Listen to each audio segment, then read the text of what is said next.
জ্যোতি উঠে ভেতরে যেতে যেতে। আমি ভেতরে যাই। টেলিফোন বেজে ওঠে। জ্যোতির মুখে বিরক্তি। জ্যোতি, এটা নিশ্চয়ই ওর ফোন। নাথ ফোন তুলে, হ্যালো, আমি নাথ দেওলালকর। আপনি অরুণ? হ্যাঁ, জ্যোতি তো আছে। নমস্কার, আমি নাথ বলছি। হ্যাঁ হ্যাঁ, ও আছে, দিচ্ছি, একটু ধরুন। জ্যোতিকে। অরুণ। জ্যোতি অত্যন্ত অনিচ্ছায় গিয়ে রিসিভার ধরে। জ্যোতি নির্জীবের মতো, হ্যালো, শুনতে থাকে। মুখে রাগ, তবে সহ্য শক্তি শেষ হয়ে আসছে। মাঝে মাঝে ছোট কামড়ায় অনেকটা শুনে। Thank you, I say thank you so much. দুম করে রিসিভার নামায় নাথ। কি বলছিল? জ্যোতি ছাই বলছিল। নিজেকে সংযত করার চেষ্টা করে হনহন করে ভেতরে চলে যায়। কিছুক্ষণ সবাই চুপ। জয়প্রকাশ ভালো মতোই অসহ্য হয়ে উঠেছে দেখছি লোকটা। সেবা, কি আর হবে?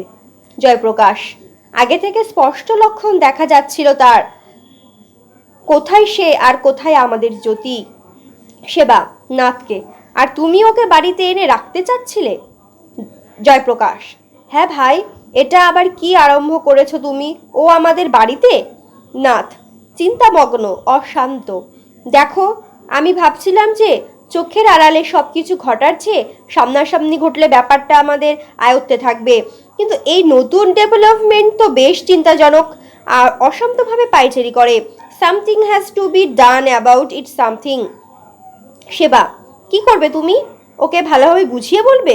নাথ হঠাৎ মনের ভারসাম্য হারিয়ে, stop it, I say stop it. মেয়েটার জীবনের সমস্যা আর তোমার ঠাট্টা করতে ইচ্ছা করছে? ননসেন্স। রাগে কাঁপছেন সেবা। জয়প্রকাশ এই আকস্মিকতায় চুপ। নাথ হঠাৎ নিচু স্বরে, আই নো, আমি হঠাৎই মনের ভারসাম্য হারিয়ে ফেলেছিলাম। আই অ্যাপোলজি, ক্ষমা করো সেবা, আমায় ক্ষমা করো। সেবা, আমি বুঝতে পারছি তুমি বড্ড বেশি কষ্ট পাচ্ছ এইসব ব্যাপারে। নাথ আবেগের সঙ্গে, একটা সুন্দর এক্সপেরিমেন্ট এমনভাবে ভেস্তে যেতে পারে বুঝতে পারিনি। এ এক সুন্দর স্বপ্ন, তাকে এমনভাবে ধুলোয় মিশতে দেওয়া যায় না। কিছু করতে হবে আমাদের, এই বিয়েটাকে বাঁচাতে হবে। শুধু আমাদের জ্যোতির জন্য নয়, এটা শুধু আমাদের মেয়ের জীবনের সমস্যা নয় সেবা, এর আরও অন্য গুরুত্ব আছে। এটা একটা গুরুত্বপূর্ণ এক্সপেরিমেন্ট। সেবা শুষ্কভাবে, আমার ভূমিকা আগে থেকে স্পষ্ট। আসলে এ বিয়েটা কোনোদিন বিয়েই ছিল না, কিন্তু তুমি চেয়েছো, তাই আমি তোমার সঙ্গে আছি। কি করতে হবে বলো, আমি করব। দরজায় খুব জোরে অনেকক্ষণ ধরে বেল বাজে। জয়প্রকাশ গিয়ে দরজা খুলে দেয়। অরুণ দাঁড়িয়ে, মদ খেয়ে মাতাল। অরুণ দরজায় দাঁড়িয়ে জয়প্রকাশকে, জ্যোতি, জ্যোতি আছে তো? কোথায় জ্যোতি? আমি ওর সঙ্গে দেখা করব। জয়প্রকাশ নির্বিকারভাবে দাঁড়িয়ে। নাথ এগিয়ে গিয়ে, কে? অরুণ, আসুন ভেতরে আসুন, বাইরে দাঁড়িয়ে কথা বলছেন কেন? আসুন। অরুণ, থাক, আমি জ্যোতির সঙ্গে। চিৎকার করে ডাকে, জ্যোতি, জ্যোতি। নাথ ওকে ধরে ভেতরে এনে, আগে ভেতরে আসুন, বসুন, আমি জ্যোতিকে ডেকে দিচ্ছি। ওখান থেকে কেন? অরুণ, বসার সময় নেই, জ্যোতিকে ডাকুন, আমি ওর সঙ্গে দেখা করব। নাথ জয়প্রকাশকে, যাও ভেতরে গিয়ে জ্যোতিকে বলো অরুণ রাও এসেছেন। জয়প্রকাশ ভেতরে যায়। নাথ অরুণের দিকে ফিরে, কি খাবেন বলুন? আমি বলছিলাম এসেছেন যখন আমাদের সঙ্গে খেয়েই যান। অরুণ, থাক, আপনাদের মতো লোকেদের সঙ্গে বসে খাওয়ার মতো যোগ্যতা আমার নেই। অরুণ, না, আমি জ্যোতির সঙ্গে দেখা করে তার পায়ে পড়ব, তার কাছে ক্ষমা চাইব। ব্যাস। জয়প্রকাশ বেরিয়ে আসে। জয়প্রকাশ অরুণ রাতে শুনতে পায় এমনভাবে নাথকে, জ্যোতি আসবে না, ও বলেছে যে এসেছে তাকে চলে যেতে বলো। অরুণ উঠে, শুনছেন, জ্যোতি আমার সঙ্গে দেখা করবে না। আমার জ্যোতি আমাকে চলে যেতে বলেছে। ওর কোনো দোষ নেই, কোনো ভুল নেই, সব আমার দোষ। আমি ঘোর অপরাধী, আমি তার কাছে অপরাধী। এখন যাই করি না কেন আমার ভুলের কোনো মার্জনা নেই। আমি একটা পাজি অসভ্য মানুষ। আমি আমি ওকে মারি, এই দুটি হাত দিয়ে মারি, জ্যোতিকে খুব মারি, আমি যন্ত্রণা দিই। পশুকেও মারার না এমন ব্যবহার করি ওর সঙ্গে। ও ও কোনোদিন আমায় ক্ষমা করতে পারবে না, আমি জানি। জ্যোতি, তুমি আমার কপালেই ছিলে না। জ্যোতি, আমার মতো একজন ম্যাথর শেষ পর্যন্ত নোংরা আবর্জনার মধ্যেই পচে মরবে। কিন্তু জ্যোতি, আমি তোমাকে মন প্রাণ দিয়ে ভালোবাসি। আমার ভালোবাসা মিথ্যে নয় জ্যোতি, সেটা সত্য। এই হাতে তোমাকে যন্ত্রণা দিয়েছি, এই হাত দুটো আমি কেটে ফেলবো, কেটে ফেলতেই হবে। প্যান্টের পকেট থেকে চাকু বার করে নাথ চিন্তিত হয়ে, অরুণ রাও, চাকুটা রাখুন তো, এরকম করবেন না। অরুণ, না, আর থামা যায় না। হাত দুটো কেটে জ্যোতিকে উৎসর্গ করব, তাতে অন্তত ও বুঝুক যে অরুণের ভালোবাসা শক্তি ছিল। সেবা গম্ভীর, জয়প্রকাশ নির্বিকার। নাথ, প্রকাশ, চাকু। জয়প্রকাশ এগিয়ে অরুণের হাত থেকে চাকু কেড়ে নেয়। অরুণ খুব একটা প্রতিবাদ করে না। অরুণ, না, চাকু নেবেন না, আমায় কাটতে দিন আমার হাত, এইটুকু অন্তত করি আমার জ্যোতির জন্য। গলা ছেড়ে জ্যোতি বলে ডাকে, কাঁদে, আমি নিজ জ্যোতি, তোমার পায়ের জুতো হওয়ার যোগ্যতা আমার নেই। নাথ, এখন উনিও অরুণের মাতলামির নাটকীয়তা বুঝে গেছেন। অরুণ রাও শুধু শুধু আশেপাশে লোকজনকে তামাশা দেখান কেন? অরুণ, কিন্তু আমার সমস্ত অপরাধের শাস্তি কি করে পাবো ভাই? নাথ, তা বলে গলা ছেড়ে কাঁদলে কি হবে? একদম চুপ করুন, কাঁদবেন না, চেঁচাবেন না। আমরা সবাই ভদ্রলোক, আপনারাও ভদ্র ব্যবহারই করা উচিত। অরুণ, আমার জ্যোতি আমাকে ফিরিয়ে দিন। নাথ, তা পরে দেখব, আগে আপনি শান্ত হন। অরুণ শান্ত হয়। নাথ জয়প্রকাশকে বলেন, প্রকাশ, জ্যোতিকে বলো আমি ডাকছি। সেবা জয়প্রকাশকে, দাঁড়াও একটু। অরুণকে, আচ্ছা আপনি জ্যোতিকে মারেন কেন বলুন তো? অরুণ একটু ভেবে, এমনিতেই আমার মাথা গরম, তাতে মদের নেশা থাকে, ও যাতা বলে, আমিও বলি, ঝগড়া লেগে যায়, শেষ পর্যন্ত আমি সহ্য করতে পারি না, তাই এসব ঘটে যায়। সেবা, বিয়ের আগে আপনি এখানে এসেছিলেন, তখন এমন কিছু ঘটেছিল, মনে আছে? অরুণ, হতে পারে। জয়প্রকাশ, হতে পারে না, হয়েছিল। সেবা, তখন যদি আপনার স্ত্রীও ছিল না। জয়প্রকাশ, আর আপনি নেশাতেও ছিলেন না। অরুণ, শালা, আমি তো দাবি করছি না আপনাদের মতো আমি ভদ্রলোক। ছোটবেলায় রোজ আমার বাপ মাল টেনে আসতো আর মাকে বেধড়ক মার মারতো, মায়ের বুক ফেটে যেত, সারা রাত না না কাঁদতো। এখনো আমার কানে সেই কান্না বাজে, কেউ তার চোখ মোছাতে আসতো না। আমার মায়ের তো আর এনার মতো বাপ ছিল না, আর আপনার মতো মা ছিল না। সেবা, যদিকে আপনি কেন মারেন, এই প্রশ্নের উত্তর হলো না এটা। অরুণ, শালা, আমরা মেথরের বাচ্চা, আপনাদের সমস্ত বামনি অহিংসবাদী পদ্ধতি আমরা কি করে জানবো? আমরা মাল খাই, আস্তিকে ঠ্যাঙাই, তাকে ভালোবাসি, কিন্তু প্রচার হয় আমাদের মারে। সেবা, মদ খেয়ে বা না খেয়ে স্ত্রীকে মারা ব্যাপারটা জঙ্গলিপনা বলা হয়। অরুণ, জঙ্গলি তো আমি কি নিজেকে হোয়াইট কালার বলেছি? সেবা, যদি এমন জঙ্গলিপনার অভ্যস্ত নয়। অরুণ, আমি যা আমি যা আছি তাই, আমি যে এমন, এ কথা আপনার যদি বিয়ের আগেও জানতো, তবু আমাকে বিয়ে করেছে, নিজের খুশিতে করেছে। সেবা, ও হয়তো ভেবেছে যে পরে আপনি শুধরে যাবেন। অরুণ, এমন যদি ভেবে থাকে তাহলে সে মূর্খ। নাথ, সেবা কিছু বলতে যায়, তাকে বাধা দিয়ে। সেবা, প্লিজ। অরুণ রাও, পুরনো কাসুন্দি ঘেটে আর কিছুই বেরোবে না। জ্যোতি যে আপনাকে স্বেচ্ছায় বিয়ে করেছে, এটাই সত্যিকারের শেষ কথা। ফোন বেজে ওঠে ওইদিকে যেতে যেতে, তাই ওকেই নিজের সমস্ত শক্তি দিয়ে এই বিয়েটা বাঁচাতে হবে। নাথ রিসিভার তোলে। হ্যালো, কে? দুর্গাদাস, কি ব্যাপার? দিল্লি থেকে বলছো না মুম্বাই থেকে? আচ্ছা আচ্ছা, মন দিয়ে শোনেন। জ্যোতি ভেতরের দরজায় এসে দাঁড়ায়, সবার চোখ ওর ওপরে পড়ে। নাথও টেলিফোনে কথা বলতে বলতে তাকে দেখেন। আচ্ছা, I see, this is the usual hard working tactic if you ask me. আমাদের মনে হয় এই রীতির মত ঢব হচ্ছে করে ছড়িয়ে দেওয়া হচ্ছে। আরে বাবা, এমার্জেন্সি, আবার চাপিয়ে দেওয়া কি মজার কথা নাকি? তা হয় না। আচ্ছা, কিছু বাড়াবাড়ি হলে সঙ্গে সঙ্গে খবর দিও। রিসিভার রাখতে রাখতে ননসেন্স। এখন জ্যোতিকে ভালোভাবে দেখেন। কি জ্যোতি, কি ব্যাপার? জ্যোতি অরুণের কাছে এসে দাঁড়ায়, ওর দিকে না তাকিয়ে বলে, চলো। জয়প্রকাশ, তুমি এর সঙ্গে যাবে জ্যোতি? জ্যোতি শান্ত কিন্তু স্থিরভাবে, হ্যাঁ। সেবা তাচ্ছিল্যের সঙ্গে, এবার অন্তত ঠিক ভেবেছ তো জ্যোতি? জ্যোতি, হ্যাঁ। নাথ, ওকে যেতে দাও সেবা, ওকে যেতে দাও। জয়প্রকাশ অরুণ তার চাকু ফিরিয়ে দেয়। অরুণ, থ্যাঙ্কস। জ্যোতি অরুণকে বৃত্তের সুরে, আমরা বেরোচ্ছি, চলো। দরজার দিকে যা, দরজা খুলে দেয়। চোখে চোখে অরুণকে বের হওয়ার নির্দেশ দেয়। দুজন চলে যায়। এখন সেবার সমস্ত সাহস ভেঙে চৌচির। নাথ জ্যোতি যেদিকে গেছে সেদিকে তাকিয়ে। Jyoti, I feel so parts of you. মামনি, আমার শিক্ষা ব্যর্থ হয়নি। হঠাৎ উদাস হয়ে যান। আমি যদি ঈশ্বরে বিশ্বাসী হতাম তাহলে আজকে তোমার জন্য তার কাছে প্রার্থনা জানাতাম। মা। অন্ধকার হয়ে আসে। দ্বিতীয় দৃশ্য। সেই বসবার ঘর। কয়েক মাস কেটে গেছে। নাথ একটা বই পড়ছে।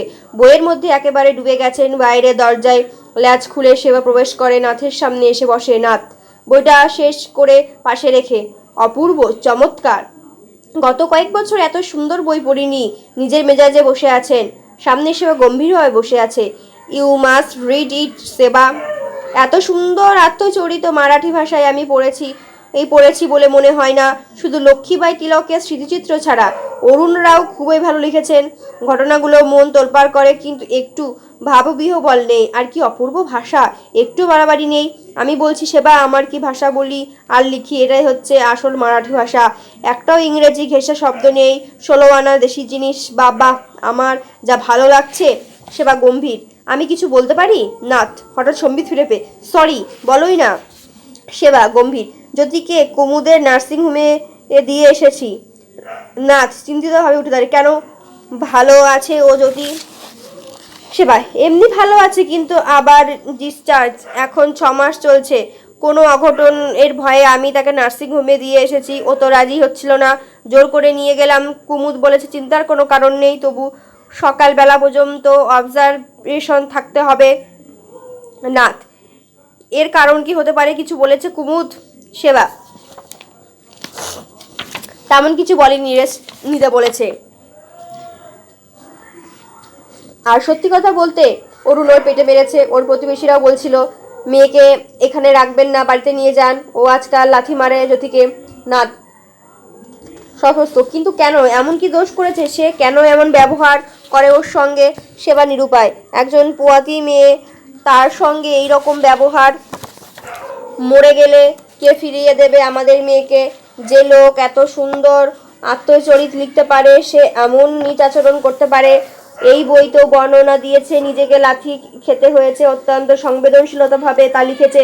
আর সেই মানুষই নিজের 6 মাসে গর্ভবতী স্ত্রীর পেটে লাথি মারে। How dares he do it to her? How? Seba নির্বিকার ভাবে। দেখো, নিজেকে এইসব প্রশ্ন করে পরিস্থিতি শোধরানো যায় না। ও যা করেছে সেটা মেনে নিয়ে নিজেদের মাথা ঠিক রেখে কোনো পথ খুঁজে বের করা যায় কিনা তাই দেখতে হবে। এই লোকটা যে কোনো কাজকর্ম করবে না, আমার মেয়ের ওপর নির্ভর করে বাঁচবে, এতে এখন আর কোনো সন্দেহ নেই। আর তার জন্য ওর কোনো রকম কৃতজ্ঞতা বোধ নেই। আমার মনে হয় এই সব দলিতরা বোধ হয় কৃতজ্ঞবোধ বলে কোনো ব্যাপারকে চেনেই না। নাথ সেবা তোমার মতো যেমন তুমি বলো তেমনই আমার মতামত। আমাকে বলতে দাও, বাধা দিও না।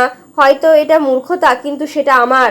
সামাজিক কাজকর্মের মধ্যে দিয়েই আমার চিন্তা ভাবনার বিকাশ, বাড়িতে বসে বসে নয়। তোমার আদরের জামাই সুন্দর আত্মচরিত লিখবে, সুন্দর সুন্দর কবিতা লিখবে, কিন্তু কোনো কাজ করবে না। স্ত্রীর টাকায় রোজ মদ খাবে আর বন্ধু বান্ধবদের খাওয়াবে, তারপর মনোরঞ্জনের জন্য স্ত্রীর পেটে লাথি মারবে। কারণ বউ যে উচ্চকুলের, তাই উচ্চ শ্রেণীর মানুষেরা ওর পূর্বপুরুষের বহু যুগ ধরে লাথি মেরেছে কিনা সেটাই তো এমনভাবে শোধ করছে ওর জীবনের। এটাই হচ্ছে সবশেষ মহান কাজ। নাথ সেবা একটা স্ত্রী মারা গেলে ও আর একটা পাবে, কিন্তু আমাদের মেয়ে, সে গেলে আর ফিরবে না। নাথ ফর গডস স্নেক সেবা আমার ঠিক করেছি জ্যোতিকে দেখে নিয়ে আসবো, যতদিন তাদের বাচ্চা হওয়া পর্যন্ত সেখানেই থাক। কিন্তু তোমার জেদি মেয়ে কিছুতেই আমার কথা মানবে না। একমাত্র কুমুদের নার্সিংহোম, তাকে কত বুঝিয়ে বললাম, হঠাৎ কান্নার গলায় ধরে সেটা চেপে সরি। ও একেবারেও আমার কথা শোনে না, বলে তুমি যাও আর এসো না, আমি কিছু ভাবতে পারছি না। আজ সন্ধ্যায় ও আবার সেই নোংরা ঝুপড়িতে ফিরে যাবে বলেছে। নাথ ঝুলিত কোনো ফোন বেজে ওঠে। নাথ অনমস্কভাবে তুলে, হ্যাঁ বলছি আমি। নাথ দেওলালকর বলছি। হ্যাঁ পড়লাম। বা খুব ভালো, সুন্দর আলোচনা সভা হবে, খুব ভালো খবর। না আমি তো আপনার আত্মীয়, আমাকে এতে টানবেন না। আমি যাব, শুনতে যাব, কিন্তু আমাকে বলবেন না। অনেকে তো রয়েছেন, নানা সাহেবকে বলে দেখুন, বাবা সাহেব আছেন, PL-কে কপি দিন, উনিও বলতে পারবেন। দরকার হলে আমি ফোন করে বলে দেব। Please leave me out. না না, আমি কমিট করতে পারবো না, মনে রাখবেন। রিসিভার রাখেন। সেবা, সোজা না বলতে পারলে না? নাথ বিরক্তিতে, বললেও তো সে ছাড়ে না, বলেছে আপনাকে বলতেই হবে। সেবা, তোমরাও বলতে খুব ভালোই লাগবে। নাথ রাগাতে হবে, বইটা ভালোই লিখেছে ও।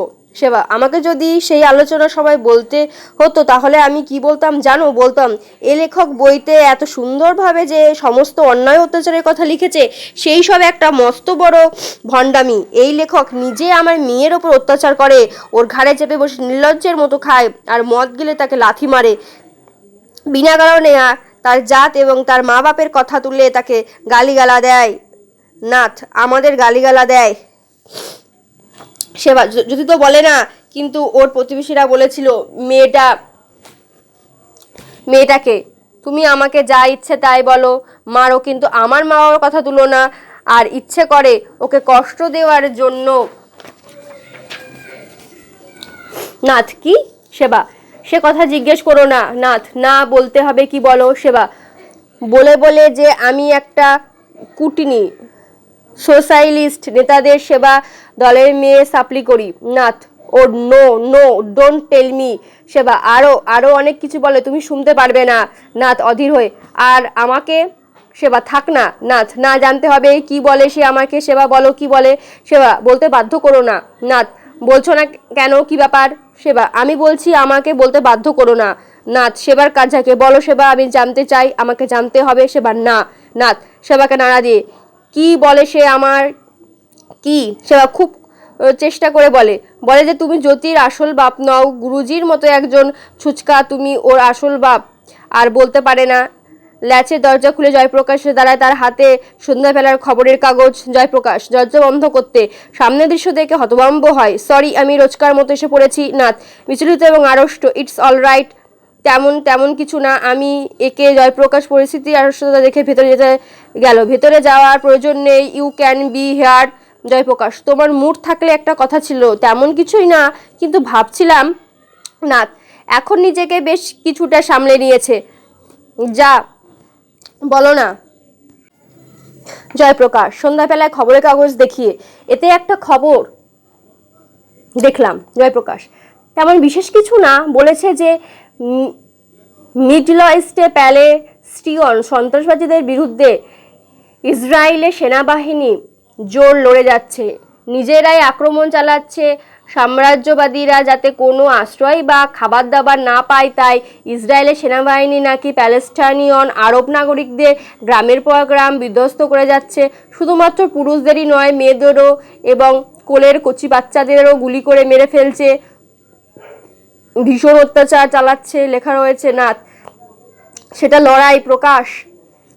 জয়প্রকাশ, তা ঠিক, কিন্তু সহসা মনে পড়ে যায় 40 বছর আগে হিটলারের নাজি সেনাবাহিনী যুদ্ধের ওপর অমানসিক অত্যাচার।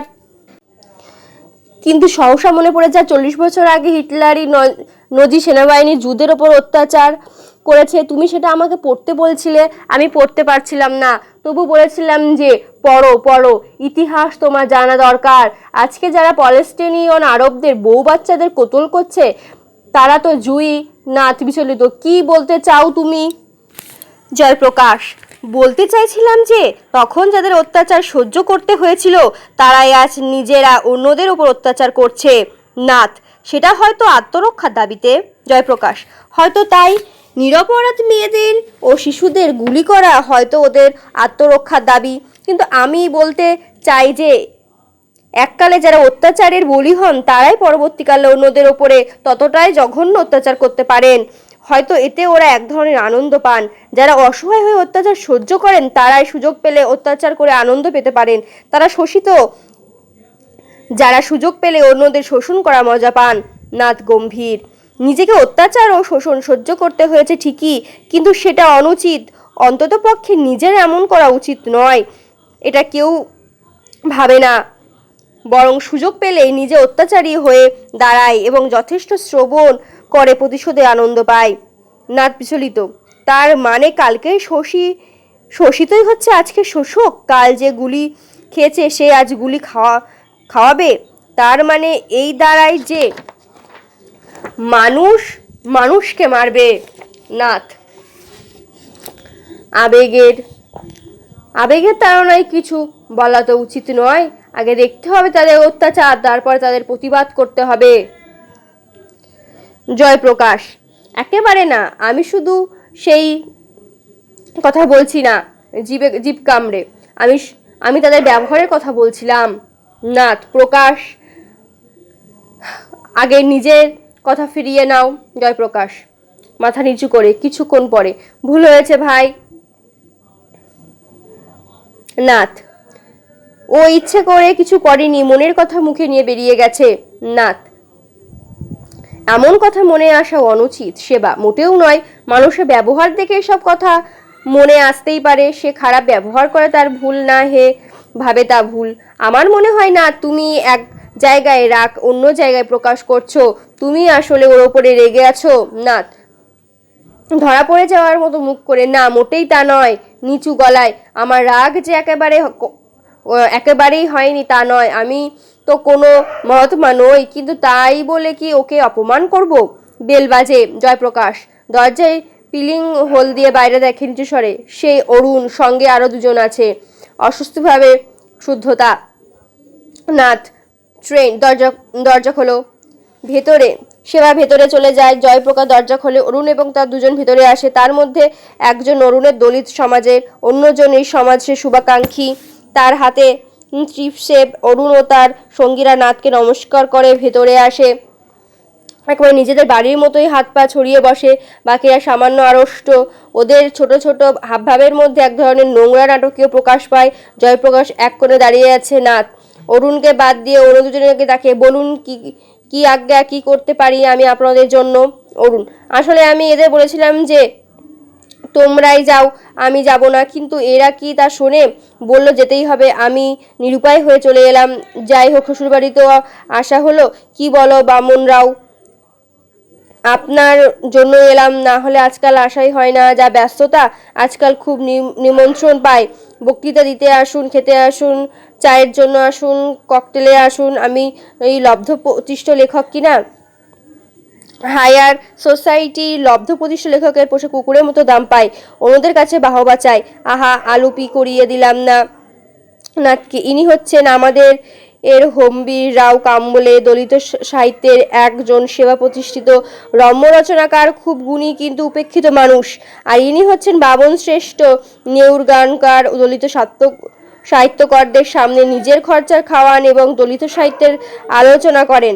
মানুষ হিসেবে কিন্তু ওরা হোটেলের সিঙ্গারার মতো নিখাসা। কি বামুনরাও, এদের এদের প্রগতি দলিত সাহিত্যের মণ্ডল বলে একটা সংস্থা আছে। চোখ মোটকে দুজনের দিকে তাকায়। আছে মানে আছে আর কি, ব্যাস। আপনি তো জানেনই আজকাল আমরা এক ওয়ার্কের ওপর খুব আলোচনা করছি।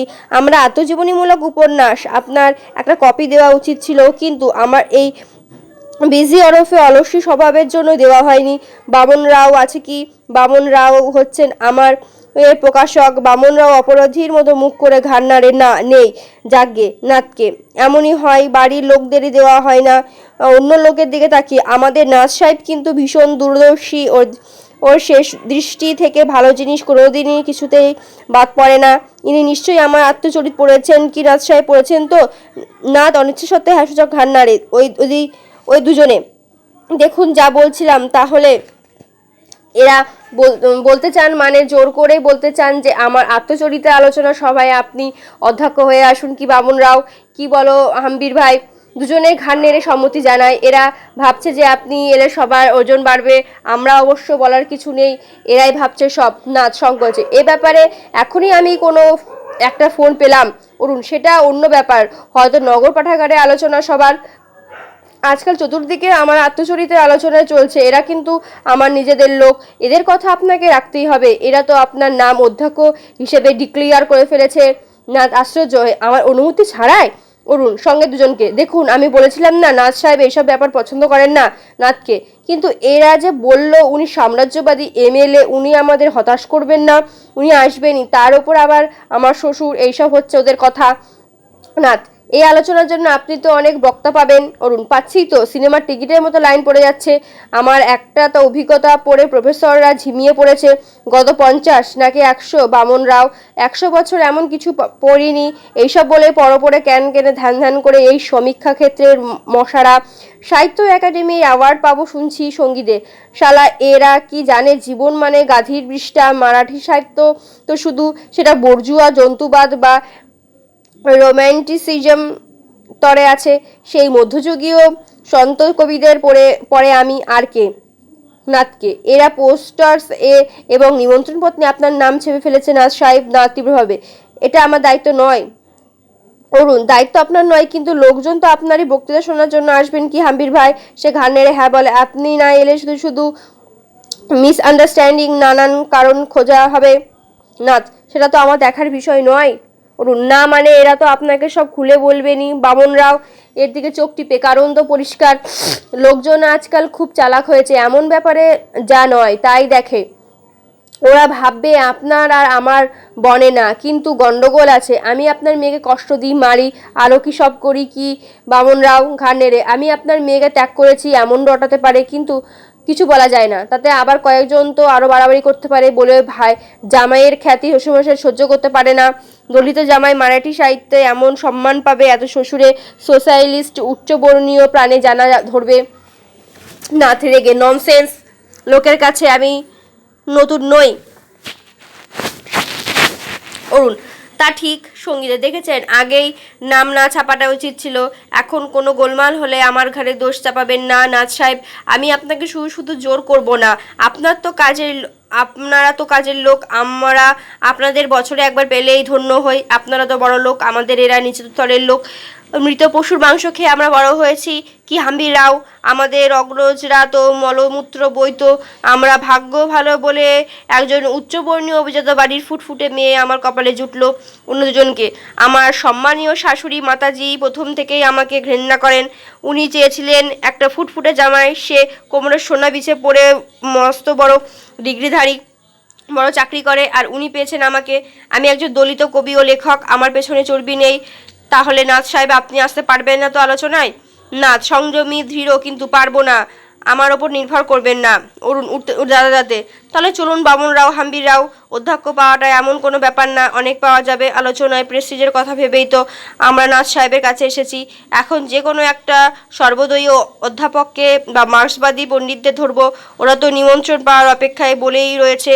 নাথকে এরা বিনা কারণে ভাবছে যে আপনি একমাত্র পরিষদে সাম্রাজ্যবাদী বক্তৃতা দেন, তারপর আবার একটি আদর্শ কাজ ভেবে বেশ ঢোল পিটিয়ে একজন দলিতকে নিজের মেয়ে দিয়েছেন, তাই আপনি আলোচনায় যোগ দেবেন। সঙ্গীদের: চলুন দরজার কাছে যাই, সেখানে জয়প্রকাশ দাঁড়িয়ে থাকে। কি শালা মশাই, আপনার সেবা দলীয় RSS বাদী চ্যাংরামি কেমন চলছে? বাকি দুজন বেরিয়ে গেছে, দরজা থাকে। Good bye. তার পেছনে দরজা বন্ধ হয়ে যায়। নাথ উত্তপ্ত: জয়প্রকাশ চুপ। নাথ রাগে ফুঁসছেন: স্কাউন্ড্রেল, সেবা প্রবেশ করে কথা শোনেন। আমার অনুমতি ছাড়া আমার নাম ছেপে আমায় ব্ল্যাকমেইল করতে চায়, ভেবেছে আমি খুব সহজে মেনে নেব। আমার মেয়ের সমস্ত জ্বালা যন্ত্রণা গিলে নাচার হয়ে সবার ওর ব্যাপারে ভালো ভালো বিশেষণ ব্যবহার করব। ওর অধ্যত্ব আর দর্প দেখে গা গুলিয়ে উঠেছে আমার। বিশ্বাস হয় না এই আত্মচরিতের নায়ক। শুধু ওর উপস্থিতিতে এই বসবার ঘর, এই সম্পূর্ণ বাড়িটাই কেমন নোংরা লাগছিল। সেবা আমার স্নান করতে ইচ্ছা করছে। এই ফার্নিচার সমস্ত জায়গায় ভালো করে জল দিয়ে ধুয়ে নাও, সব নোংরা হয়ে গেছে, ওর ছোঁয়াতে অসুচি হয়ে গেছে। কেমন লোকের পাল্লায় পড়লাম আমি, এ কেমন লোক? জয়প্রকাশ একপাশে সমস্ত ঘটনা সেবাকে সংক্ষেপে বলে যাচ্ছে। জয়প্রকাশ কথার শেষে সেবাকে: শেষ পর্যন্ত পালোয়ান কেমন কুস্তি মেরে চলে যায়, সেই রকম চলে গেল। নাথ রেগে: আরে বাবা, আমরাও প্রতিদ্বন্দ্বিতা করেছি, তোমার চেয়ে শতগুণ ক্ষমতাবান প্রতিদ্বন্দ্বীর সঙ্গে সামনাসামনি লড়াই করেছি। I will be the last person of submit to that blackmail. আমি মোমের চেয়ে নরম বলে ভুল করো না, আমার নিষ্ঠা বজ্রভেদও করতে পারে। এই নাথ দেওলালকর কেউ নিজের পকেটে পুড়ে নিতে পারেনি, পারবে না, কোনোদিন না। উত্তপ্তভাবে পায়চারি করেন। সেবা চিন্তিত। জয়প্রকাশ শুধু দেখছে। সেবা নাথকে: আমি একটা কথা বলবো? নাথ একটু শান্ত হয়েছেন, কিন্তু ভেতরে আগে ফুঁসছেন। বলো। সেবা: যে আলোচনার সভায় তোমাকে যেতে হবে। নাথ: ওহ নো, প্রাণ থাকতে যাব না। সেবা, আমার কথা শোনো, তারপর ঠিক করো। আমরা একটা অবাঞ্ছিত জালে জড়িয়ে গেছি। ওকে খোঁচা দেওয়ার মানেই হচ্ছে আমাদের সর্বনাশ। জ্যোতিকে আরো বেশিও কষ্ট দেওয়া। নাথ কিছু বলতে যান, তাকে থামিয়ে দাঁড়াও, আমার কথা শেষ করতে দাও। জ্যোতির এখন যা অবস্থা তাতে তার প্রাণের প্রশ্নই প্রধান। ও যে আমাদের মেয়ে। তুমি আলোচনা সবাই না গেলেও ও নতুনভাবে জ্যোতির ওপর অত্যাচার শুরু করে দেবে। তুমি যাচ্ছ না বলে পাগল হয়ে জ্যোতিকে যা তা পরে আর বলতে পারে না। তাই তোমাকে যেতে হবে, সভাপতি হতে হবে, ওর প্রশংসা করে ভালো ভালো কথা বলতে হবে, কেননা সেটা আমাদেরই প্রয়োজন। নাথ কিছু বলতে চান, বলতে পারেন না। রেগে যেও না, কেননা তুমি নিজের ওপর এসব বোঝা টেনে নিয়েছো। নাথ ক্রমশ অসাড় হয়ে যাচ্ছে। ওকে অসহায় দেখায় বিকল হয়ে সোফায় বসে পড়েন। নাথ মাথা নিচু করে, আই অ্যাকসেপ্ট। আমি যাব সভায়, সভাপতি হব, বক্তৃতায় ওর প্রশংসা করব যতটা পারি। জয়প্রকাশ চাপা রাগ বেরিয়ে পড়ে। ড্যামড ড্যামড ড্যামড রাগের চোটে ল্যাচের দরজা দুম করে বন্ধ করে বাড়ি থেকে বেরিয়ে যায়। স্তব্ধতা। ধীরে ধীরে সেবা নাথের কাছে যায়, আন্তরিকভাবে তার কাঁধে হাত রেখে চাপড়াতে থাকে। ক্রমশ অন্ধকার হয়ে আসে। তৃতীয় দৃশ্য। বয়স সেই ঘর। রাত প্রায় 9টা বাজে। ঘরে কেউ নেই, শুধু একটা ছোট লাইট ল্যাম্প জ্বলছে। তারপর বাইরে ন্যাচের দরজা খুলে সেবা ও নাথ প্রবেশ করেন। সেবা বড় লাইট জ্বালায়, নাথ সোফায় বসে পড়েন, ক্লান্ত উদাস। একটু পরে দরজা খুলে জয়প্রকাশ প্রবেশ করে। সেবা ক্লান্ত চোখে জয়প্রকাশ ও নাথের দিকে তাকায়। সেবা, জল দেবো? নাথ, না। জয়প্রকাশ, কফি করে দেবো ভাই? নাথ, না, প্রয়োজন নেই। সেবা নাথকে, একটু শোবে? জয়প্রকাশ, ভাই একটু মাথা টিপে দিই, ভালো লাগবে। নাথ, তোমরা কি ভাবছো আমার কিছু হয়েছে? কিচ্ছু হয়নি, আই অ্যাম ফাইন। এসে সঙ্গে সঙ্গে জামা কাপড় না ছেড়ে একটু বসলাম, এই আর কি। জয়প্রকাশ, তোমার প্রিয় রবিশঙ্করের একটা রেকর্ড বাজাবো।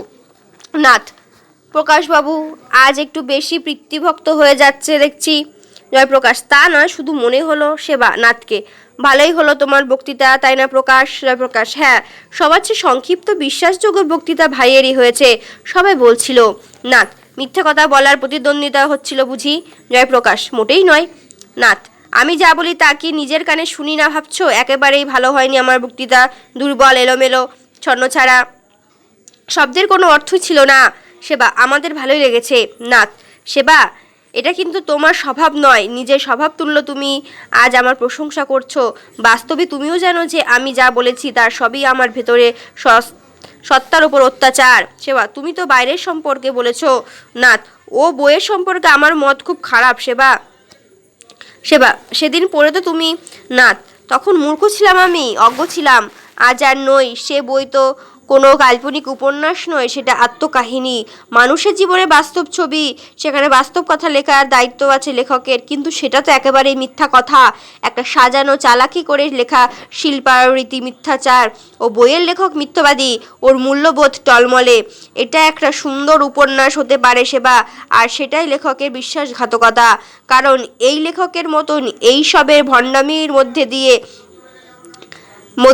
আগের অনেক সুবিধাবাদী তৈরি হচ্ছে, আর এই সমস্ত সুবিধাবাদীদের মধ্যে শয়তানের বীজ রয়েছে। সে বইয়ের আত্মজীবনী লেখকটা ছিঁড়ে বাস্তববাদী কাল্পনিক উপন্যাস এই লেবেল দিতে হবে। দীর্ঘশ্বাস ফেলে, না, সমস্ত দলিতরা এমন নয়, হয়তো হতেই পারে, ওর থেকে সবাই অন্যরকম, শুধু ওই অন্যরকম বাঁচবার জন্য কত মূল্য দিতে হয়েছে ওদেরকে। যারা নিজের কষ্ট বোঝে তারা অন্যদের কষ্ট নিশ্চয়ই অনুভব করে, বিচলিত পায়চারি করেন, মুখে বেদনার ছাপ। আর জ্যোতিকে আরও দুর্বল দেখাচ্ছিল, তাই না সেবা? একটু দেরিতে এসে সে পেছনের দিকে বসলো। তখনই আমি মঞ্চ থেকে তাকে দেখলাম, মনে হলো তখনই দাঁড়িয়ে জিজ্ঞাসা করি, মামুনি, এ কী অবস্থা হয়েছে তোমার? সঙ্গে সঙ্গে ভাবাবেগ চেপে, মেয়েটা কিন্তু আমার বক্তৃতার অপদার্থতা ধরে ফেলেছে, ওর মুখে আমি তা স্পষ্ট দেখতে পেয়েছি। 11-12 বছর বয়স থেকে জ্যোতি হচ্ছে আমার বক্তৃতার প্রধান সমালোচক। বাড়িতে আমার অপেক্ষায় বসে থাকতো, আর এলেই সঙ্গে সঙ্গে বলে উঠতো, ভাই একদম বাজে কথা বলেছো, এখন যেন আবার না হয়। আর যদি ভালো লাগে তাহলে ওর মুখের ওপর আনন্দ আর গর্ব ছড়িয়ে পড়তো। আজ সেই যদি পরে আর বলে না। আমার আজকের মিথ্যা বক্তৃতার ফলে যদি জীবন হয়তো একটু সহনীয় হবে, তাই না সেবা গম্ভীর হবে। তুমি আমার কথা রেখেছো, কি করে যে তোমার কৃতজ্ঞতা জানাবো জানি না। না, থাক, তোমার জন্য কিছুই করিনি আমি, শুধু আমার নির্মল মনের অথচ জেদি মেয়ের জন্য সব কিছু করেছি। ও আমার জন্য নিজের জীবনে যা অবস্থা করেছে সে তুলনায় তো কিছুই করতে পারিনি। সেবা, দেখো ও নিজের ইচ্ছাই সব কিছু করেছে, শুধু শুধু নিজের ঘাড়ে সমস্ত দোষ টেনে নিও না নাথ। তা না, কিন্তু বলাও তো যায় না, হয়তো ও নিজেই কিছু দিন পরে ফিরে আসতে পারতো। ও ইম্পালসিভ হলেও সুপারফিশিয়াল মেয়ে নয়। আমি নিজেই সামাজিক দায়িত্বে নেশায় মেতে জেদ করেছি, ভেবেছি বা এ তো খুব ভালো কাজ হয়ে যাক, এটা তো একটা বৈপ্লবিক কাজ, একটা সামাজিক এক্সপেরিমেন্ট। আমি ওর ফিরে আসার পথটা বন্ধ করেই দিলাম সেবা। এখন আমি খুব ভালোভাবে তাই বুঝতে পারছি সেবা, ওর নিজের জেদে ও বিয়ে করেছে, তুমি না বললেও করতো নাথ। তবুও তুমি ইঙ্গিত করেছিলে, কিন্তু আমি শুনলাম কোথায়? তোমার কথা শুনলে বোধহয় আজ ভালো হতো আমার যদি দুঃখের পথে। জয়প্রকাশ, প্লিজ ভাই, এইসব কি বলতেই হবে নাথ? হ্যাঁ, আত্মসমীক্ষা খুবই প্রয়োজনীয়, কখনো তো সেটা করতেই হবে, কোনো কাজে না লাগলেও। সেবা, বড্ড বেশি কষ্ট পাচ্ছ তুমি নাথ। নট অ্যাট অল সেবা, একেই ভীষণ চাপ রয়েছে তোমার ওপর, মনের ওপর নাথ। সেটা তোমার অলোক কল্পনা। আমাকে এতই দুর্বল ভেবেছো? রাজনীতি পুরোপুরি কঠিন বানিয়ে ফেলেছে আমাকে। জয়প্রকাশ, তোমার বক্তৃতা আজ ভীষণ ক্লান্ত প্রকাশ পাচ্ছিল ভাই। নাথ, ভুল করছো তুমি। অরুণ আঠালের মাস্টার্স প্রাইজ এর জন্য হয়তো একটু গদগদ হয়ে গেছিলাম, ইচ্ছে করেছিল সব সুন্দর সুন্দর শব্দ ব্যবহার করে ওকে খুন করেছিলাম, বড় বড় লেখকদের উক্তি ভেঙে চুরমার করেছিলাম। বায়রন ও কুসুমা গ্রাম আমাদের প্রিয় কবি, তাদেরই আজ আমি সহজে ইংড়ে ফেলেছি। খান্ডকরের অবুঝ আশীর্বাদে যারা আমার এতকালের কত অনুভূতি হয়েছিল, আজ উনি যেখানেই থাকুন বেশ কষ্ট পাবেন। একেও আমি আজ ব্যবহার করেছি কেন বলো? কেন ওই সমাপ্ত পাপ করলাম আমি আমার হীরের টুকরো মেয়ের জন্য, একজন নিষ্পাপ মেয়ের জন্য? বেচারা, দোষ একটাই, সে বাবার কাণ্ডজ্ঞানের ওপর বড্ড বেশি আস্থা রেখেছিল, বাপের সংস্কার গ্রহণ করেছে, বাপের মানবতাবাদের এবং উদার মত যাদের এত নিজের কাছে তুলে নিয়েছে। প্রকাশবাবু, এখন তুমি অন্তত একটা কাজ করো, তার অবুঝপনা মিথ্যাবাদিতা খোলা চোখে দেখতে শেখো, তার উপর ভরসা করো না, তুমি উছিয়ে যাবে। সেবা, ওকে থামিয়ে, যা তা বকো না, বড্ড কষ্ট পেয়েছো তুমি, ভেতরে গিয়ে একটু শুয়ে পড়ো, আমি বসছি তোমার পাশে, নইলে আমি রান্না করি, তুমি আমার পাশে বসে গল্প করো। নাথ, যা করবে করো, তোমাকে কে বাধা দিচ্ছে? তুমিও যাও। প্রকাশ, নিজের কাজ করো, আমি একা থাকতে চাই। জয়প্রকাশ, তুমি সুস্থ নও ভাই, কিছু হয়েছে তোমার? নাথ, আমার কিছু হয়নি রে বোকা, যা হয়েছে তা আমাদের দেশের এবং রাজনীতির ক্ষতি। ওরা শুধু বসে বসে দাবা খেলে যায়, পেয়াদারা মধ্যিখান থেকে মরে। সেবা, কাছে গিয়ে নাথকে জোরে করে তুলে, আমি কোনোদিন তোমাকে অর্ডার করি? আজ আমার কথা শোনো প্লিজ। নাথ, যা কাণ্ড আমাদের। এখন বিড়বিড় করতে করতে ওঠেন, সেবার সঙ্গে ভেতরে যান। জয়প্রকাশ একা চিন্তামগ্ন, তারপর সে একটা বই বের করে পড়তে থাকে। ইতিমধ্যে বেল বাজে, জয়প্রকাশ বই পড়ায় মগ্ন, হঠাৎ বেলের আওয়াজ শুনে হকচকিয়ে যায়। তারপর গিয়ে দরজা খোলে, দরজায় জ্যোতি, গর্ভবতী শুষ্ক চেহারা। জয়প্রকাশ বিস্মিত, জ্যোতি ভেতরে এসে দরজা বন্ধ করে। জ্যোতি, ভাই কি করছেন? জয়প্রকাশ, ভেতরে আছেন, মাও রয়েছেন সঙ্গে। জ্যোতি, কেন, শরীর খারাপ নাকি? জয়প্রকাশ, না তেমন কিছু না, একটু ডিস্টার্ব। কিন্তু তুমি এখন? জ্যোতি, এমনি, ভাইয়ের সঙ্গে কিছু কথা ছিল, সবাই তা বলা সম্ভব ছিল না, তাই বাড়িতে এসেছি। জয়প্রকাশ, এত রাত্রে? জ্যোতি, ভাই জেগে আছেন তো? জয়প্রকাশ, জানি না, গিয়ে দেখোই না। জ্যোতি একটু ভেবে, না জেগে থাকলে বলো, আমি এসেছি, একটু কথা আছে। জয়প্রকাশ ওর ব্যবহারে ফর্মালিটি দেখে, ঘুমিয়ে পড়লে মাকে বলবো? জ্যোতি, বলতে পারো, কিন্তু আমার কথা ভাইয়ের সঙ্গে। জয়প্রকাশ ভেতরে যায়, সে এখনো বিস্মিত। যদি এমনভাবে বসে থাকে যেন অন্য কোনো বাড়ির লোক, অতিথি, কোনো ফোন বাজতে থাকে। ভেতরে দিয়ে সেবার প্রবেশ। সেবা রিসিভার তুলে জ্যোতিকে আপাদমস্তক দেখে, কি হলো, ভেতরে আসবি তো? জ্যোতি নিরুত্তর। সেবা ফোনে কথা বলে। সেবা, হ্যালো, কে? মধু, আমি সেবা বলছি ভাই, একটু ঘুমিয়ে পড়েছি। না তেমন বিশেষ কিছু না, এমনি এমনি সামান্য কিছু। জাগলে পরে ফোন করতে বলবো। আচ্ছা, বলে দেব। রিসিভার রাখে। জ্যোতি উঠতে উঠতে, আমি চলি। সেবা আশ্চর্য, কেন? কি ব্যাপার? এলি বা কেন? আর যাচ্ছিস বা কেন? জ্যোতি দরজা দিয়ে দে। ভাইকে বলো বলো ফোন করে সময় ঠিক করে আমি আবার আসবো। সেবা বিস্মিত, জ্যোতি এ কি আরম্ভ করেছো তুমি? জ্যোতি আমার ভাইয়ের সঙ্গে কথা ছিল। সেবা উনি আসছেন, যাচ্ছ কোথায়? খাবারও তৈরি। জ্যোতি কিছু বলে না, অস্বস্তিকরভাবে দাঁড়িয়ে থাকে। কোনো আপত্তি না থাকলে খেয়েই যাও। নাথের প্রবেশ। নাথ জ্যোতির দিকে সস্নেহে তাকিয়ে, আরে জ্যোতি তুমি এমন দরজার কাছে দাঁড়িয়ে আছো কেন? এসো এসো, এখানে বসো। ওকে ধরে এনে সোফায় বসান। হঠাৎ কি বলে আসা হলো? কিন্তু এসে ভালোই করেছো। সেবাকে জিজ্ঞেস করো। তোমার কথায় সামনে মনে পড়ছিল আমার তোমার ছোটবেলাকার কথা। তুমি আমার বক্তৃতার সমালোচক। যদি আমি কিন্তু সত্যি সত্যি আন্তরিকভাবে তোমার কাছে ক্ষমা চাইছি। আজ তোমাকে একটা বিচ্ছিরি বক্তৃতা শুনতে হলো।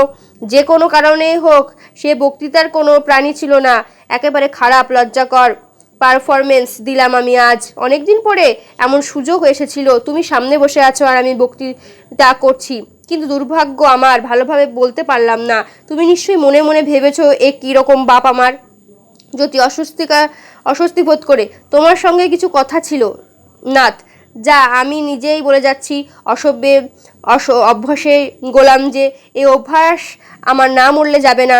সেবা খাবার তৈরি আছে তো? জ্যোতিকে ডাইনিং টেবিলের কথা হোক, মুখে গোগ্রাস থাকলে আমি একটু কম কথা বলি। জ্যোতি ওর তুলনায় খুব ঠান্ডা, থাক এখানেই ঠিক আছি। সেবার দিকে তাকায়। সেবা আমার উপস্থিতি অবাঞ্ছনীয় নাকি? জ্যোতি না থাকলে ভালো হয়। সেবা হনন করে ভেতরে চলে যায়। এখন না তো জ্যোতির ব্যবহারের শুষ্করার টের পান। নাথ বলো। জ্যোতি নাথের চোখে চোখ রাখতে চেষ্টা করে, শেষে নাথের চোখের ওপর চোখ রাখে। আজকে সবাই তুমি কেন গেছো? নাথ অপ্রত্যাশিত প্রশ্ন শুনে হকচকায়। কেন? আমি নিমন্ত্রণ পেয়েছি, নাম ছাপা হয়েছিল আমার পেপারে, পোস্টারে। জ্যোতি তুমি বক্তৃতা দিলে কেন? নাথ অস্বস্তিকর ভাবে, আমার তো বক্তৃতা দেওয়ার জন্যই সবাই যায়। জ্যোতি মিথ্যে কথা। নাথ কি মিথ্যা কথা? আমার বক্তৃতা করার ঠিক হয়েছিল যদি আমি সভাপতি ছিলাম আজকের আলোচনায়। জ্যোতি তুমি অরুণের বই সম্পর্কে বলেছো কেন? নাথ মনে খুব খারাপ বলছি তাই তো। হ্যাঁ, বক্তৃতা সত্যিই ভালো হয়নি, কিন্তু বইটা আমার ভালোই লেগেছিল। জ্যোতি ভাই তুমি আমাকে মিথ্যা কথা বলো না, ঠিক ঠিক উত্তর দাও। তুমি ওই বই সম্পর্কে বলেছো কেন? নাথ মনে মনে মিথ্যা বলবে ঠিক করে, কারণ ওই বই আমার কাছে গ্রেট। জিজ্ঞেস করো তোমার মাকে। জ্যোতি খুব তীক্ষ্ণ স্বরে, না তুমি আবার মিথ্যা কথা বলছো। নাথ এখনো অসহায়, সত্যি জ্যোতি, প্রকাশকে জিজ্ঞেস করো, না হলে বসন্তকে ফোন করে জেনে নাও। জ্যোতি সাক্ষী দরকার নেই, সোজা কথা তুমি মিথ্যে বলছো। সে বইটা তোমার মোটেই ভালো লাগেনি। নাথ একটু ভয়ে ভয়ে কিন্তু জোরে, কি করে জানলে? জ্যোতি ভালো লাগা বই সম্পর্কে কেউ এমন বলে? নাথ আমি বলেছি তো, আজ ঠিক জমলো না ব্যাপারটা। জ্যোতি কথা এড়িয়ে যাওয়ার চেষ্টা করো না। তুমি আজকের আলোচনায় সবাই যোগ দিয়েছো অন্য কারণে। নাথ তা ঠিক, অরুণ রাও নিজে এসেছিল, তুমি জানোই বোধ হয়। জ্যোতি অরুণ আমাকে বেশি কষ্ট দিতে পারে এই আশঙ্কা তুমি আজকের আলোচনায় সবাই গিয়েছো এবং বক্তৃতা দিয়েছো। নাথ কুণ্ঠিত, ওয়েল সে কন্ডিশন যে একেবারেই ছিল না তা নয়। যদি তীব্র স্বরে, শুধু সে কন্ডিশনারটাই ছিল, বাকি আর কিছুই ছিল না। তোমার আজকের বক্তৃতা খুব খারাপ হলো তাই নয়, ওটা ভাড়া করা বক্তৃতা। তোমাকে ভাড়া করে সবাই আনা হয়েছিল, তুমি ভাড়া নিয়ে প্রশংসা করেছো। নাথ ওকে বোঝার চেষ্টা, জ্যোতি আমি না হয় মরেই যেতাম বাবা তার অত্যাচারে, কিন্তু তুমি সেই বক্তৃতা দিতে গেলে কেন? কেন এত উপকার করলে আমার? নাথ উপকার কিসের রে পাগলি, আমার সবই তো ও একই পরিবারের। যদি না, আমি এই পরিবারের কেউ নই। নাথ সে তুই রাগের চোটে যতই বলো না কেন। যদি কর্কশ্বরে, আমি এ পরিবারের নই, আমি তোমার কেউ না, আর এ কথা বলো না। নাথ একটু ঠাট্টা করবার অযথেষ্টা, তাহলে তুমি কার গো? যদি তুমি জানো আমি কার, তুমি যাকে চাও না তার, তুমি যাকে অস্পৃশ্য মনে করো তার, যার স্পর্শ তোমার সূচিবায়ু মনে চলে না তার। নাথ তুমি আমায় ভুল বুঝছো জ্যোতি আর মিথ্যা বাড়াবেন না প্লিজ। নাথ ফাঁদে পড়ে যান। তুমি কি করে বলতে পারছো যে আমার তাকে চাই না? এ বাড়িতে তাকে সব সময় স্বাগত জানানো হয়েছে একজন কবি ও লেখক হিসেবে, আমরা তাকে শ্রদ্ধা করি। যদি দেখলাম তো শ্রদ্ধা আজকের তোমার ওই তারা ভাড়া করা বক্তৃতার, মিথ্যাবাদী বক্তৃতা।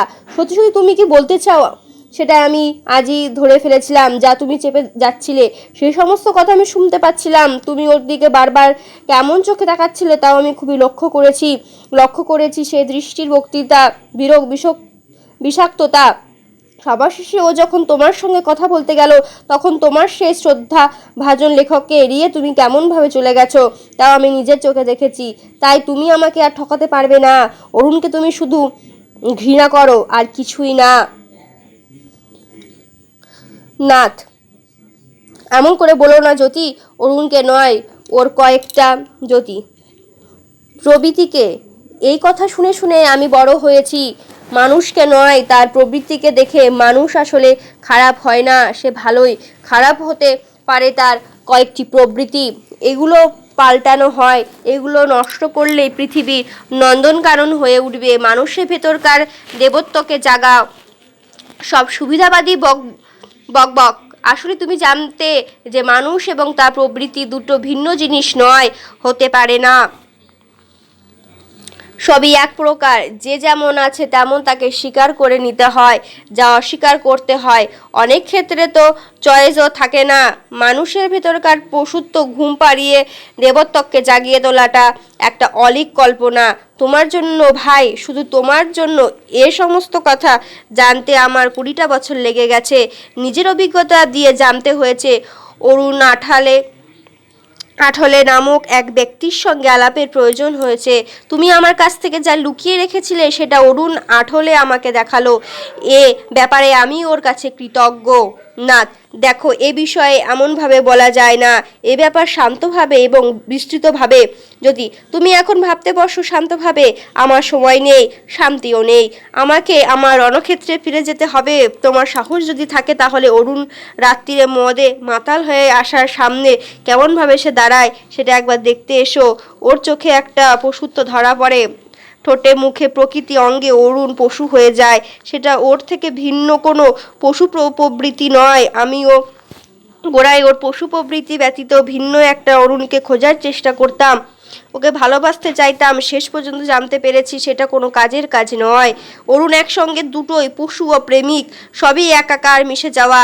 একই একাকার যে কোনোটা রাক্ষস কোনোটা প্রেমিক তাই বোঝা যায় না। প্রেমের ভাব থাকতেই জঘন্য গালাগাল এবং মারতে মারতে আবেগে চুমুস বৃষ্টি ধরায়। এত শত বিড়ম্বনার পরে ক্লান্ত হয়ে শুয়ে পড়ে, তারপর ওঠে কাজে লেগে গেলে যন্ত্রণায় ভরা শরীর থেকে ওর মন সুন্দর কবিতায় 2-4 লাইন সৃষ্টি করে। এই লাইন কাকে শুনিয়ে কাকে হাতানো যায় এবং কোন হিতৈষীকে বোকা বানানো যায়, এমন সব ধূর্ত চিন্তা তখনই চলতে থাকে। একই লোকের মধ্যে একই সঙ্গে কোনো পশুকে নষ্ট করব আর কোন দেবতাকে জাগাবো বলো। সব মিলেই হচ্ছে এক অরুণ। ও যা আছে তেমনই তাকে মেনে নিতে হবে আমাকে, কারণ তাকে ফেলে আমি তো আর পালাতে পারি না। নাথ, কেন নয়? সেরকম সময় এলে আমি তো রয়েছি তোমার পেছনে। জ্যোতি, সেই সময় আসতে পারে না তাই, কারণ তুমি আমাদের দিবারাত্রি কথা শিখিয়েছো যে লড়াই ছেড়ে পালাতে নেই। তুমি বলেছো যে পরিস্থিতি দেখে পাশ ফিরে যেতে নেই। তুমি এইসব হাত তালি পাওয়ার মতন বড় বড় কথা বলতে, আর আমরা বাবা কি গ্রেট ভেবে হাততালি দিতাম। শ্রেয়, আদর্শ, আশা, নিষ্ঠা, এইসব কথা তুমি আমাদের মনে ঢুকিয়েছ। এটা ড্রাগ, তাই আমাদের রক্তের বিন্দুতে বিন্দুতে ওটা মিশে গেছে, আমাদের চেতনাকে ভোতা করে দিয়েছে। আমরা আর পালাতে পারি না। পালানো উচিত হলেও সবাই সে পথে যাচ্ছে দেখেও সেটার আচরণের যোগ্যপাত বুঝেও যদি তোর ডাক শুনে কেউ না আসে তবে একলা চল রে, এই বলে যাব আমরা। এক্সপেরিমেন্ট করে করে মরবো। আর ভাই, তুমি মানুষের ভেতরকার দেবত্ব আগাতে জাগাতে বেশ সুখেই থাকবে। নাথ ব্যাকুল হয়ে, এ কি বলছো তুমি জ্যোতি? জ্যোতি, এটাই ঠিক। আর এইসব আমাকে ছাড়া আর কাকে শোনাতে পারি? তোমাকে ছাড়া কাকে শোনাতে পারি আমি? তাই এলাম, উঠে চলি। নাথ, প্লিজ দাঁড়াও, এমন করে চলে যেও না। আমরা এই বিষয়ে একটু ভাববো। যদি তুমি ভাবতে থাকো ভাই, আমাকে চিন্তা ভাবনা ছেড়ে বাঁচতে শিখতে হবে। আমি বড্ড বেশি ভাবি, কষ্ট হয়। মারের কষ্ট নয় তত, যতটা ভেবে কষ্ট পাই। আর না ভাই, মাফ করো, যা মুখে এলো তাই বলে ফেললাম, কিন্তু তোমার আজকের সেই মিথ্যাচারিতা দেখে বিরক্ত হলাম। মনে হলো এই মানুষ শুধু শুধু আমাদেরকে সত্যবাদিতার এবং ভালো মানুষের ড্রাগ খাওয়ালো কেন? এ নিজে সমস্ত প্যাচের মধ্যে দিয়ে বেরিয়ে বেঁচে থাকতে পারে, নিজে মিথ্যা বলে, তাহলে আমাদের সমস্ত পথ বন্ধ করলো কেন? কোনো কালে একটা দৃশ্য দেখেছিলাম, সেটা এখনো আবার মনে মনে রাখা বসে দুটো বন্ধ পাওয়া গেল, তার থেকে বেরোলে দুটো মানুষের মতো জয়, যারা হাঁটতে গিয়ে পটপট করতে পারে, যারা সঙ্গে সঙ্গে আবার উঠে দাঁড়িয়ে হাঁটার চেষ্টা করে, ওদের গায়ের চামড়া শুকনো শুকনো কোঁচকানো, বিলক্ষণ বিচিত্র প্রাণী। তখনই দর্শকের মধ্যে থেকে কেউ কেউ বলে উঠল, এরা নাকি ছোট ছোট বাচ্চাদের ধরে এনে স্বাক্ষরের মধ্যে পুরে রেখে এমনও অবিকশিত অক্ষম করে রাখে। তাই আমি খুব নিষ্ঠুর হয়ে বলছি, মাফ করো, কিন্তু তুমিও আমাদেরকে। পরে আর বলতে পারে না। নাথের শূন্য দৃষ্টি জ্যোতি দরজায় দিকে যেতে যেতে শুরু করে। নাথ অসহায়, আবার আসবে তো জ্যোতি? জ্যোতি নিশ্চিত হয়ে, না, এখানে এলে আমার কাছে আমার নিজের জগৎ অবাঞ্ছিত হয়ে ওঠে। দেরি তো হয়েই গেছে, কিন্তু তবুও তো আমি সত্যকে দেখতে পেয়েছি। তার দিকে চোখ বন্ধ করে আবার অন্ধ হতে চায় আমাকে। এরপর আমার জগতেই বাঁচতে হবে, একটু থেমে মরতে হবে ওখানেই। মাকে সরি বলে দেবেন যে এরপরে যেন আমার কাছে না আসে, এটা আমার আদেশ। নাথ, কিন্তু তোমার ডেলিভারি? জ্যোতি কঠোর স্বরে, তার জন্য আমার স্বামী রয়েছে, এখনো বিধবা হইনি আমি, আর হলেও তোমার আশ্রয়ে চাইতে আসবো না। আমি আর জ্যোতি বহু বধূনাথ দেওলালকর নই। আমি জ্যোতি অরুণ আঠলে একজন ম্যাথরের বউ। দলিত কথাটি আমি ব্যবহার করি না, কেননা সেটা আমার পছন্দ নয়। আমি দলিত নই, আমি ম্যাথরানি। যেমন মহারানী হয় তেমনি আমি ম্যাথরানি।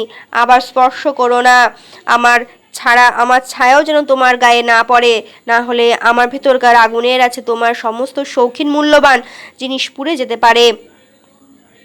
দড়ি চলে যায়, ল্যাচের দরজা দুম করে বন্ধ হয়, যেন নাথের মুখের হৃদয়ের দরজা বন্ধ হয়ে যাচ্ছে। সম্পূর্ণ শুষ্কতা। জ্যোতি ওইদিকে যেদিকে গিয়েছে সেদিকে নাথ শূন্য দৃষ্টিতে দেখতে থাকেন। চারিদিকে একটা রুদ্র আবহ, সঙ্গীত বাড়তে থাকে ক্রমশ। বড় বড় প্রাসাদ ধ্বংসে যাওয়ার আওয়াজ।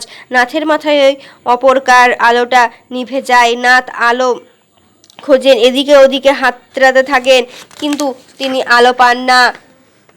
কোথাও আলো নেই, বাকি আলোও নিভে গেছে, শুধু একটা স্পটলাইট বাকি। নাথ সেখানে গিয়ে পৌঁছান। চারিদিকে ধসে পড়ার শব্দ আরও প্রবল হয়। শেষ আলোটাও নিভে আবার জ্বলে ওঠে, নিভে যায়, আর একবার দপ করে জ্বলে। নাথ বিকল হয়ে চেয়ারে বসে পড়ে, শরীর কুঁকড়ে যায়। চারিদিকে ধসে পড়ার শব্দ অসহ্য তীব্র হয়। আস্তে আস্তে পর্দা নামে।